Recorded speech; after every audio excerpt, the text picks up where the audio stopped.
السلام عليكم ورحمة الله وبركاته. أكم جرتوا ردفتوا تفكوا بجمتوا تكينيا جرتوا بجراتن بكسين جرتنون لنجينا جراتو جرتوا جباتني سنين جتشا رمضان نكامي الحمد لله رمضان كراد وما غيره ردفتوا تفكوا بجمتوا تكيا إن شاء الله يا رب جاء رمضان قوياد كرمي تربة فادا إن شاء الله تقوم النوا فجأني يا نار بين دعاء كينيا اللي نراقي بالي ردفتوا تفكوا بجمتوا تكيا كجبو كينيا سونو تنيدين ربين قد أوقاك ينام الإساجرة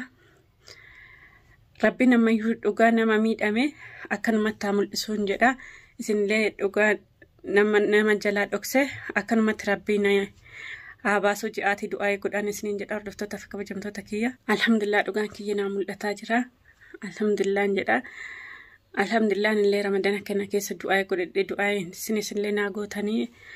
كلاتو ما الفات كبجمان سنين جد أردف تفك بجمتو تكية باي إن سن كبجباي سن جالد du'aayina godhu keessanitti manaaf ufaan isinin jedha du'aayin keessanillee kiyyallee nurraa fuudhamaa jiran isinin jedha hordoftoota kabajamtoota kiyyaa lafan buunen isinin jedha dhugaa ramadaanni kun baay'ee anan baay'ee natti tole baay'ee dasna jedhe dhugaa ramadaana kana keessa baay'ee qalalnatti jedhe kan gizee biraan natti ulfaatu ramadaana kana keessa baay'ee natti tole isinin jedha hordoftoota kabajamtoota kiyyaa kanuma akka koo mana keessa jiraatanii rakkinni kiyya xiqqoo kiyya miidiyaa irratti ol ba'ee malee kawarra kuma kiyya baay'ee rakkatanii baay'ee mana keessatti accuucaamaa jiranii baay'eetu jiran isinin jedha isaanillee du'aayii godhaaf isinin jedha hordoftootaaf kabajamtoota kiyya ana bichaa otoo hin ta'in obboloonni kiyya baay'eetu jira jedhee tayyaada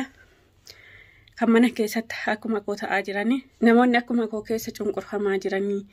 mana keessa akkuma koo kiyya rakkataa jiranii baay'eetu jira jedhee yaada baay'eetu jiruyyuu kanaafuu isin du'aayii godhaaf isinin jedha akkuma keessa rabbisaan baasu rabbisaan keessa sana baasun jedha sinis keessa rabbisaan baasun naan jedhaani hordoftootaaf kabajamtoota kiyyaa har'a dhugaa kiyyannaa mul'atee jira dhugaa kiyya rabbiin kun naa baase dhugaa nama miidhame tokko hin badu rabbiin guyyaa tokko oma baasa intura malee dhugaan badee nafuun isinin jedha hordoftootaaf kabajamtoota kiyyaa warri dhugaan keessaan sin jalaa dhokate rabbiin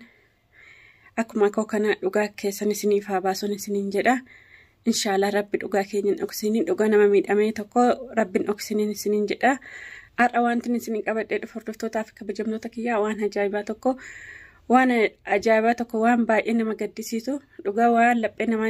cabsu wayin isiniin qabadhee dhufe wanti laphee nama cabsu kun akkuma beektan isinillee argitaniitu jedhee tayyaada abdiin viidiyoo wayii waraabeetu chaanal ajjiirratti gadhiise anillee chaanal luma ajjiirran argee yeroon viidiyoo sana argee abdii wanti kun akkamii dhugaadha moo jedhee yeroon deemee abdii gaafadhu wanti kun dhugumaan deemaa jira naan jedhee abdii waan jiru hundayyuu taa'ee waan hunda na teessisee natti hime kanaafuu ajjiin amala badaarra jira amana ta'anirra jira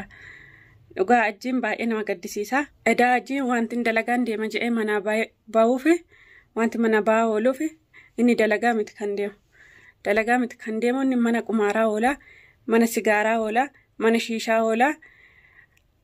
bakka kana oola jechuudha hordoftootaaf kabajamtoota kiyyaa kan daa'ima naa kenninaan jedhee na rakkisuuf maaliif inni daa'imitti kana gurgurate qumaaraan taphachuuf daa'imitti kana yoo gurgurate birri qumaaraan argata akkasumas qumaara isaattiin taphachuuf isiniin jechuuf hordoftootaaf kabajamtoota kiyyaa alhamdulillah otoon daa'ima kanallee ittiin kennin otoo daa'ima kanallee inni na jalaa ta'e qumaaraan hin taphatin rabbiin koo kana na argisiisuuf rabbiin koo galatamu rabbiin koo ulfaatu isiniin jedha hordoftootaaf kabajamtoota kiyyaa dhugaa dubbachuudhaaf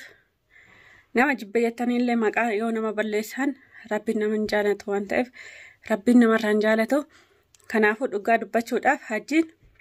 duratti suusii akkasii hin qabu suusii sigaaraallee hin qabu suusii qumaaraallee hin qabu ani takka irratti argee hin beeku takka yoo irratti argee hin beeku amma garuu amala isaa kana hunda argee inni dalagaan deema jecha edaacha oola garuu guyyaa tokko foolii sigaaraa irraan argaa bakka hojjetu wayiitii sigaaraa arsanii laata jedheen uffata isaa gawassaalaa keessa kaa'aa uffata sana miicaa yeroo fooliin sigaaraan itti dhufe fooliin sigaaraa dhuguu jalqabdee yoon jehuun lakki bakkan hojjedhu sigaaraa arsanii waan akkasii naan jedha anillee baqa dhugumaa laata jedhee ilman isaa kun amma rabbiin warri sin oksitanii warra manaa keessan oksitanii warra keessan oksitanii waan akkasii hojjettan guyyaa tokko saaxilamuun ooltanii waan akkasiin hojjetinaan isiniin jedha. Hordoftootaaf kabajamtoota kiyyaa warri dhiiraa warri dubaraas haa ta'u waan badaa tokko guyyaa tokko bahuu waan hin oolleef guyyaan tokko wanti dhoksaa ol bahuu hin oolu waan ta'eef kanaafuu waan dhoksaan dalaginan isiniin jedha. Waan dalaginan tokko ifumaan ifatti dalagaa malee wanti dhoksaa guyyaa tokko nama saaxilaa waan dhoksaa hin dalagina irraa fagaadhaan isiniin jedha. Hordoftootaaf kabajamtoota kiyyaa yeroo ajjiin mana qumaaraa deemee mana sigaaraa deemee sigaaraa aarsaa yeroo inni jiru qumaara taphachaa yeroo inni jiru viidiyoon isaa namira ga'ee jira. Viidiyoo kana ilaalaan isiniin jedha. Hordoftootaaf kabajamtoota kiyyaa. Hordoftootaaf kabajamtoota kiyyaa dhugaa rabbiin wanti najji gorsu yoo jiraate anillee si jibbe jedhee si gorsuun dhiisu. Kanaafuu wanta akkasii sin baasu waan akkasii irraa deebi'ii wanta akkasii sirrii miti daandii sirrii miti kanaafuu irraa deebi'in siin jedha. Ati maaliyyuu yoo ta'e abbaan mucaa kiyyaati. Kanaafuu irraa deebi'ii bakka badaa irraa deebi'ii bakki badaa sirrii miti waan ta'eef kanaafuu irraa deebi'uu qabdaa of sirreessuu qabdaa siin jedha. Bakka badaa noolinii bakki badaa oma nama balleessa malee wanti nama sirreessin jiru siin jedha. Amma beekumsa koositti masiin jechuudha. Hordoftootaaf kabajamtoota kiyyaa warri mana kiyyaa haaraa taatan maatinaaf ta'an isiniin jedha. Hordoftootaaf kabajamtoota kiyyaa yoo viidiyoon kun isinitti tole sheer laayik saabskiraayib naa gochuun dagatiin naa du'aa naa gochuun dagatiin nan isiniin jedha. Hordoftootaaf kabajamtoota kiyyaa innoo du'aan keessan baay'ee na fayyada waan ta'eef baay'ee dhugaa rabbii baay'ee na gargaara waan ta'eef kanaafuu du'aa keessaniin na bira dhaabbadhaan isiniin jedha. Waan hordoftaniif ulfaadhaa kabajamaa isiniin jedha. Baay'een isin jaaladha baay'ee isin kabajaan isiniin jedha. Amma dhuma sagantaa kiyyaatti waan hordoftaniif kabajamaa ulfaadhaa